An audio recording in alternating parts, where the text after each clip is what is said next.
వీళ్ళు అందరూ మనోళ్ళు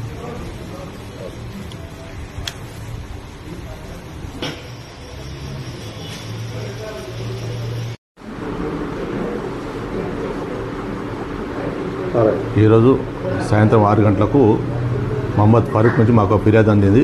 ఈ ఫిర్యాదులో వాళ్ళు ఈ సత్వ మ్యాగ్నస్ నుంచి రావుల్ కాలనీ సామాన్లు షిఫ్ట్ చేసే టైంలో ఇంటి ఓనర్ కమ్రాన్ అనే ఇంటి ఓనర్కు సామాన్లు షిఫ్ట్ చేస్తారు. కింద గ్రౌండ్ ఫ్లోర్ నుంచి సెకండ్ ఫ్లోర్ షిఫ్ట్ చేయడానికి వీళ్ళు లిఫ్ట్ వాడద్దని చెప్పడంతో వాళ్ళు ఈ లిఫ్ట్ వాడినందుకు కోప్పడి వాళ్ళ చేతులతో కొట్టిన లేబర్స్కు కొట్టినందుకు ఈ ఫిర్యాదుదారుడు ఫారూక్ ఎందుకు కొడుతున్నా అడిగితే ఆయనకు గన్తో బెదిరించడం జరిగింది. తర్వాత వెంటనే మాకు ఫిర్యాదు చేసినగానే మేము వెళ్ళడం జరిగింది. అతన్ని అదుపులో తీసుకొని విచారిస్తే అతని దగ్గర ఎయిర్ గన్ ఉంది. రియల్ గన్ కాదు, ఎయిర్ గన్ తీసుకుని దాంతో బెదిరించడం జరిగింది. బెదిరించినందుకు ప్లస్ కొట్టినందుకు అతనిపై చట్టపరమైన చర్య తీసుకుంటాం.